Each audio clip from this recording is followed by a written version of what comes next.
এর সঙ্গে রোবরাল, এরপরে নাটিভো এগুলো দরকার নেই। এগুলাতে গ্রুপ ফাইটিং হয়। আপনি যেখানে ভালো একটা রেজাল্ট পাওয়ার কথা ওইখানে আরো ক্ষতি হচ্ছে, এজন্য দরকার নেই। তো আজকে লোনা, সলেমন এবং হচ্ছে আসসালামু আলাইকুম রহমতুল্লাহ। লোনা নিয়ে যারা ভিডিও দেখার আগ্রহ প্রকাশ করেছেন এবং অনেক সময় দেখা যায় যে মেসেজ করছেন, তো লোনা সম্পর্কে আসলে বলার কিছু নাই। লোনা সবসময় ভালো এবং লোনা হাইলি একটা অ্যান্টিবায়োটিক। এটার মধ্যে যে গ্রুপটা দেওয়া আছে, গ্রুপ দেওয়া আছে হচ্ছে ফ্লুপাইরাম এবং ট্রাইফ্লুক্সিস্টোবিন। এই যে ফ্লুপাইরাম, ট্রাইফ্লুক্সিস্টোবিনটা অবশ্য নাটিভোর মধ্যে আছে। তো অনেকেই যখন নাটিভো, লোনা এবং এর মধ্যে আরো অন্যান্য গ্রুপ দিয়ে ব্যবহার করেন, তো নাটিভো আর লোনা এই যে যারা একসঙ্গে মেশান তাদেরকে বলছি, এই যে দেখেন এখানে দেওয়া আছে ট্রাইফ্লুক্সিস্টোবিন। এই ট্রাইফ্লুক্সিস্টোবিন কিন্তু নাটিভোর মধ্যেও আছে। যখন এই দুইটা একসঙ্গে দিবেন তখন ওষুধের মাত্রা দ্বিগুণ হবে, মানে 200% চলে যাবে। আপনি বুঝতেছেন যে এই অবস্থার পর জমিতে যদি দেন বা এই ফসলে ব্যবহার করেন, ওইখানে ফাইটিং হয়, গ্রুপ ফাইটিং হয়। এজন্য যখন লোনা ব্যবহার করবেন, তো যেই কথাটা বলতেছিলাম যে ফ্লুপাইরাম, এই ফ্লুপাইরামটা কিন্তু সচরাচর কোনো ওষুধের মধ্যে নাই, শুধু এই লোনার মধ্যেই আছে। তার মানে এটা দীর্ঘ 5 বছর যাবত আমরা ব্যবহার করতেছি।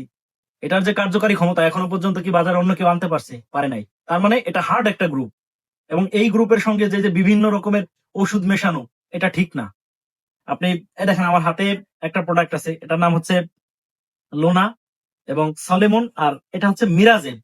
এই মিরাজেবটা অনেকেই আমরা চিনি, অনেকেই চিনি না। এটার মূল উপাদান যেটা সেটা হচ্ছে ম্যানকোজেব, মানে ম্যানকোজেব 80%, 80% আর এটা লুমিনাস কোম্পানির একটা প্রোডাক্ট। বাজারে ওনারা একেবারে খুব ছোট থেকে এই পর্যন্ত আসছে বড়।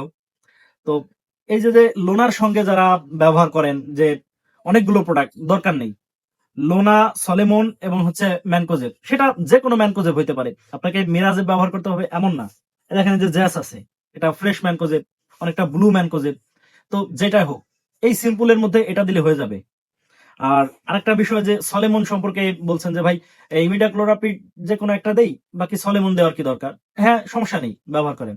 তবে সলেমনের মধ্যে আছে বেটা সাইপারমেথিন প্লাস ইমিডাক্লোরাপিড। এখানে দুইটা ফর্মে কাজ করবে। একটা হচ্ছে লেদা পোকার বিরুদ্ধে একটা অ্যান্টিবডি হবে, বা লেদা পোকার বিরুদ্ধে কাজ করবে, যেহেতু এর মধ্যে বেটা সাইপারমেথিন আছে। আর ইমিডাক্লোরাপিডটা হচ্ছে যেটা শোষক পোকা আছে, এই শোষক পোকার বিরুদ্ধে খুব ভালো কাজ করে, এটা আমরা অনেকেই জানি।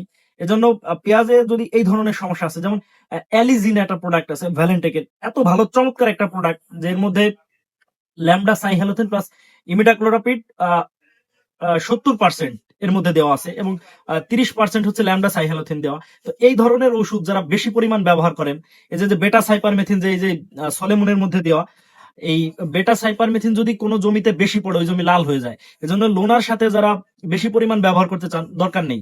আপনি লিটারে 1 মিলি করে সলেমন এবং লিটারে 1 মিলি করে লোনা, এবং লিটারে 2 গ্রাম, 1.5 থেকে 2 গ্রাম করে ম্যানকোজেব, এটা দিয়ে সুন্দর করে একটা ডোজ বানিয়ে আপনি ব্যবহার করতে পারেন।